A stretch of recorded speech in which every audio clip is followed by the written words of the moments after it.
Are you looking to understand the 2025 economic forecast better? Join us for our biannual fall economic webcast on November 14th and get the visibility you need to take action for the new year. Join us and Construct Connect, who will partner with the AGC and AIA to bring you insights from the industry's most trusted construction economists. This is a free online webcast and you can register today. The event is also registered with the AIA for continuing professional education credits.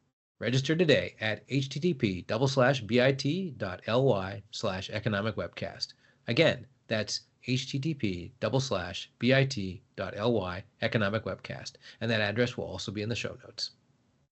BuildX Alberta 2024 is coming to the new BMO Centre at Stampede Park in Calgary, Alberta. Celebrate BuildX's 25th anniversary in Alberta on October 23rd and 24th with the biggest conference in the province covering architecture, engineering, interior design, home building, and renovation and property management. Check out the speakers, education sessions, and a trade show floor featuring a workforce solutions center and a smart sustainable tech showcase. To register, go to informaconnect.com/buildx-alberta and click register now.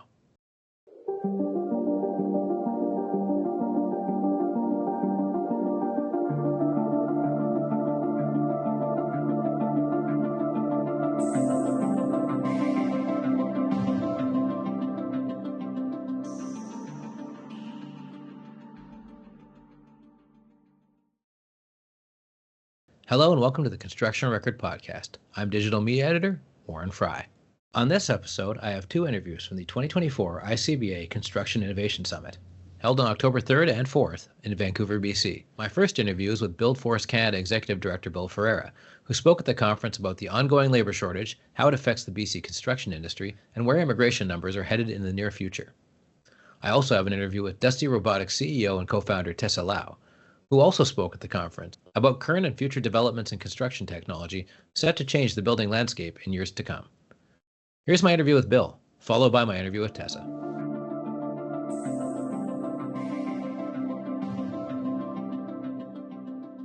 I'm here with BuildForce Canada Executive Director Bill Ferreira. Bill, welcome to Vancouver.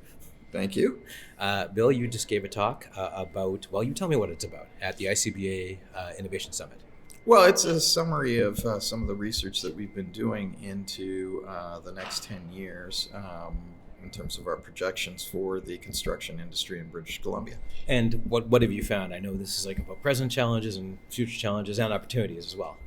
Well, the BC market's going through a bit of a unique pause in that we've had a number of very significant major projects that have either come to an end or are past peak construction at this point and expected to come to an end over the next 2 years. There's also a lot of activity starting, particularly in urban areas around institutional construction, primarily hospitals and also public transit, that is going to start driving investment levels higher again. And there's a tremendous amount of projects that we have been following that, while we haven't included in our forecast, are out there. Many of which are well over about $50 billion in potential investment that once they have received a positive final investment decision, will have a significant impact over the next 5 to 6 years in terms of construction activity in the province. It's a really good time to be in construction in that there is a lot of activity, and this excludes the demands that we're seeing on the housing side. Once we factor those in, we're really going to find it difficult with the existing workforce we have to actually meet all those demands, certainly in a timely manner. Just in terms of immigration, because we've had a little bit of, not anywhere near like the Americans, but we've had a bit of pushback as far as immigration goes with carve-outs for construction so far. So where do you see that going? And also, let's say in Alberta, they're saying we've got too many people coming here when they, in fact, asked people to come there in the first place. But that is what they're running into. Do you see BC running into a similar problem? Because immigrants tend to come, and inter-provincial people tend to come to here or Toronto or Montreal. Yeah, what we've been seeing since 2000, the province of Alberta has grown by, in terms of population, by about 56%. And while a lot of the migration into the province of Alberta has primarily been coming from other provinces, and they have a significant affordability edge. In terms of the large provinces, they are the most affordable. You can still purchase a single family home in the province of Alberta under $600,000, whereas in Ontario, British Columbia, and increasingly in Quebec, it's getting harder and harder to do that. Mm-hmm. Densification policies are also making it more difficult, again, in more mature urban markets to be able to build single family homes. And so if that is the kind of home that you were looking for, Alberta is still a very attractive choice. And that has been driving a lot of intra-provincial or inter-provincial migration. We're also starting to see some of those workers that had come to other provinces like British Columbia to help out during Site C development and also Kitimat and LNG Canada. Some of them are now returning back to Alberta. There's a lot of activity going on in Alberta, so you're starting to see an influx of workers returning back to the province. Generally speaking, housing is going to be a significant issue, and it isn't that we can't accommodate heightened immigration. We just need a bit of a pause. And I'm not suggesting we shouldn't continue to bring in immigrants, because obviously the country needs them. But we certainly can't at the levels that we saw in 2023, where we saw a significant number of landings. It did really swell the overall numbers. We're now getting back to the government's projections, which are roughly around 450,000 individuals over the next 3 years. That is certainly sustainable. British Columbia gets about 15% of all newcomers coming to Canada, and they are necessary because when we look at the overall workforce in British Columbia, it is aging. And we will be seeing a great many, not only baby boomers, but now Generation Xers starting to consider retirement over the next 15 years. In our pool of younger workers under the age of 50, or individuals under the age of 15 that will eventually, over the next 15 years, be coming into the workforce, it's a much smaller share than those that are expected to retire. So we will need immigrants to help supplement our domestic recruitment. Otherwise, the kinds of acute labor shortages that we've seen in the construction industry over the last few years are going to become chronic. That's one big challenge. What do you see as other big challenges, just from what you guys have forecasted? Well, the big challenge is really trying to incentivize smaller employers to help with apprenticeship development. Many smaller employers just don't have the resources to do that. We saw a very successful government program called the Canadian Apprenticeship Service that really did help the industry by providing wage subsidies to employers prepared to take on a first-year apprentice and complete their first year of training. The big challenge that we face for a lot of young people that want to pursue a career as an apprentice and eventually journey person is the starts and stops that are natural to construction, because this is a project-based industry. We can't guarantee full-time employment throughout the year, and those starts and stops often become very demoralizing for individuals that want to complete their apprenticeship in a relatively short period of time, but may end up finding that they can't do that just because they'll be working for 6 months, then they may be off for a couple of weeks, then they may be back for another couple of weeks. It's acquiring their hours that becomes a bit of a challenge. So employers have to really get creative in trying to utilize these individuals as much as possible on as many projects as possible, because young people have a lot of opportunities before them. And if we want to continue to attract our share of the best and the brightest out there, we need to make sure that we aren't putting in place barriers or creating barriers that actually discourage them from joining our industry. And that means trying to maximize their utilization so that we can shorten the amount of time it takes for them to actually get their complete their apprenticeship, so that they feel like they're part of the industry and that we can integrate them quickly. The reality is that we have a significant number of individuals moving towards retirement, and although we've seen some heightened levels of new entrants into the industry, we need to sustain that. Otherwise, as I said, we're going to become very dependent on immigration as the only source of recruitment for construction workers moving forward. And finally, this is more of a right now question, but it has it affects the future. We've got elections happening in BC and in Saskatchewan and maybe in Ontario and probably next year federal. Well, it has to be sometime next year federally. How does that, or does it affect what's kind of on the horizon in terms of immigration projects being built, stuff being approved, that kind of thing? Again, elections happen all the time. There is always a period of interruption and instability related to different party platforms. It's very difficult to speculate what the exact impact of that is.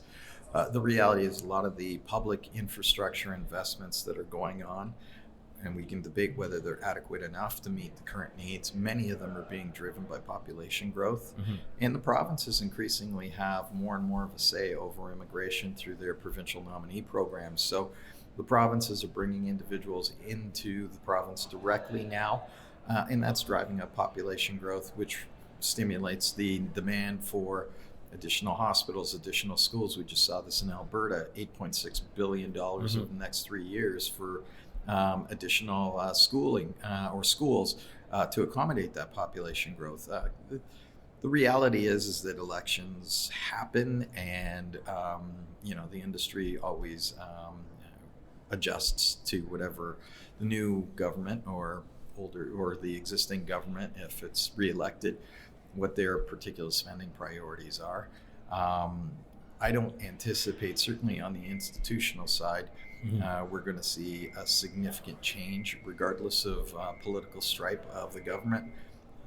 As I said, the population of the country continues to grow, and we need to find better ways to accommodate that, and that means ongoing investment in not only institutional construction, but then you have the spin-offs of commercial construction that follows, more restaurants, more services required, etc. And frankly, the kinds of natural resources that we have in this country still make Canada a very attractive destination for investment. And even as we transition away from our more traditional economy to one that is more electricity-based, the amount of investment and investment potential that exists out there, whether it's for additional hydrogen or new hydrogen projects, SMRs, ammonia, you name it. There's a variety of interests that are driving that investment in the Canadian economy, and will continue to push forward investment levels in major projects. I mean, I remember when I first joined the construction industry, a major project used to be something over $100 million. Today, that doesn't even track anymore. I mean, it seems like everything's $1 billion at a minimum. And we're just seeing more and more of that investment coming into the country because Canada is still a very attractive place to invest in. Okay, thanks for joining us, Bill. Yep.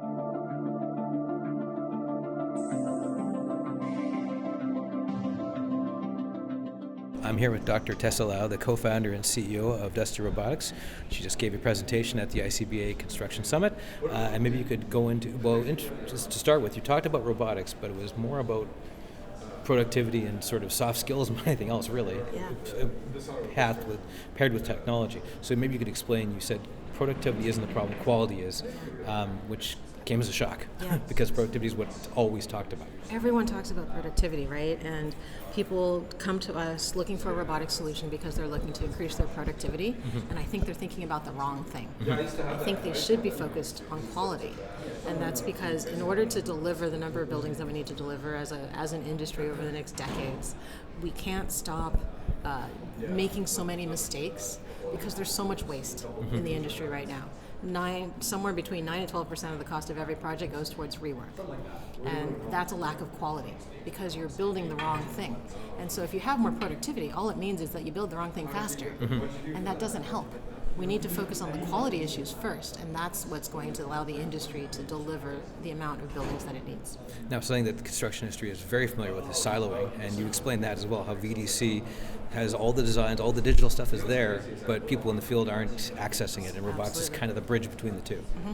Yeah, so what we've seen is that VDC tends to be invisible and overlooked.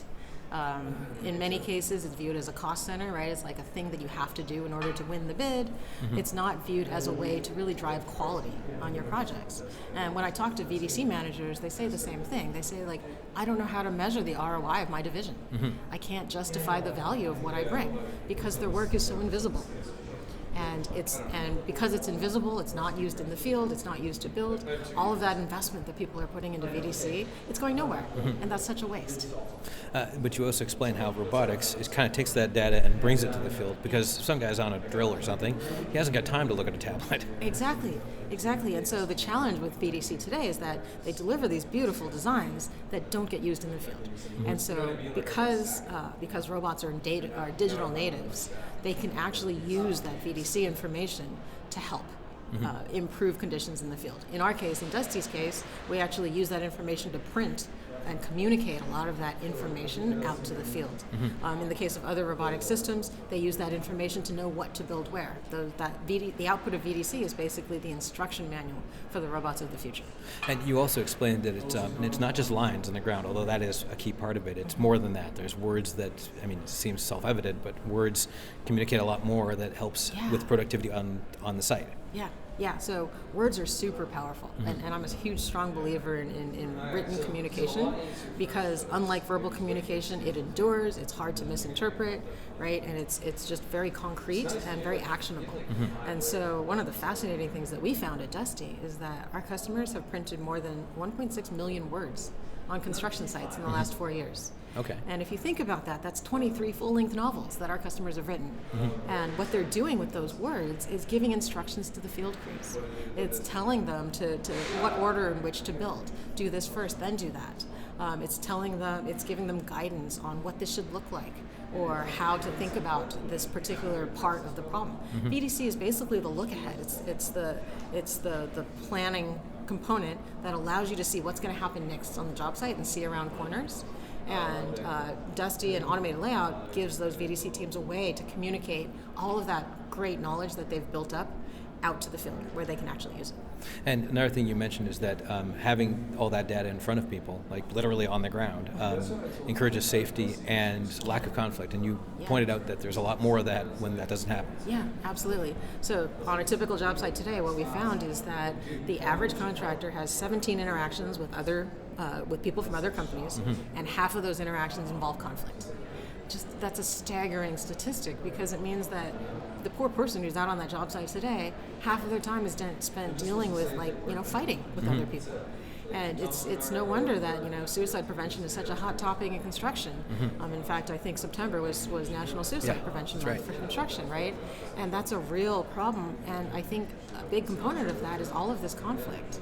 And so that conflict happens because people don't have the information they need, or they're working off of different versions of the information. And so they come to to loggerheads because everyone has a different view of reality. And so what you can get if you have a single view of reality and it's printed under your feet, then you can eliminate a lot of those sources of conflict. And that leads to a much safer job site.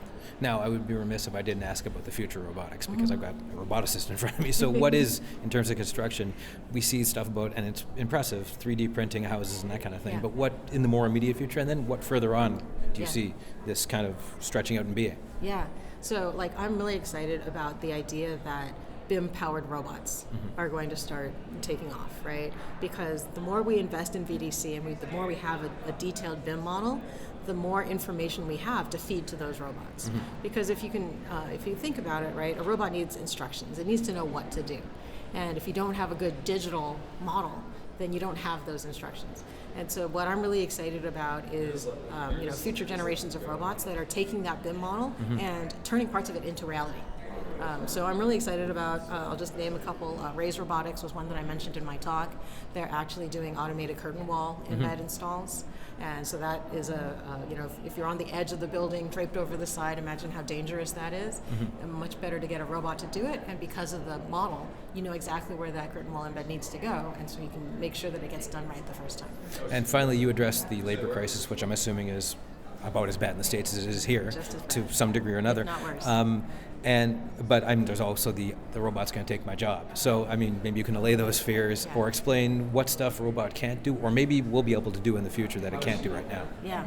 So, people still have a great future in construction. What we're seeing is that, at least in our case, our robots are being used more as power tools than to replace labor. So typically, if you're doing layout, you're probably a foreman. You're probably one of the most valuable people on the job site. And you don't want to be spending weeks on your hands and knees marking plans on the floor, right? And so instead of doing that, you can either operate a robot yourself, or you can train up one of your apprentices on how to operate a robot, because you can be confident that that robot is going to translate entirely accurately the desired content out onto the floor. And so it no longer requires the skill of a foreman to be able to do that job. And what that means is that the foreman gets to spend more of his time actually managing projects, actually training workers, dealing with materials deliveries, right, and doing the things that he actually or she can actually contribute to the project. And if people are interested in Dusty Robotics, and I imagine they are if they're listening to this, where would they go to find out more? Check us out on the website at dustyrobotics.com. Great, thanks. Thank you, Warren. Thanks for listening to the Construction Record Podcast. You can hear us on Apple Music, Amazon, and Spotify, as well as at theconstructionrecord.libsyn.com and on the Daily Commercial News and Journal of Commerce websites. Thanks again for listening.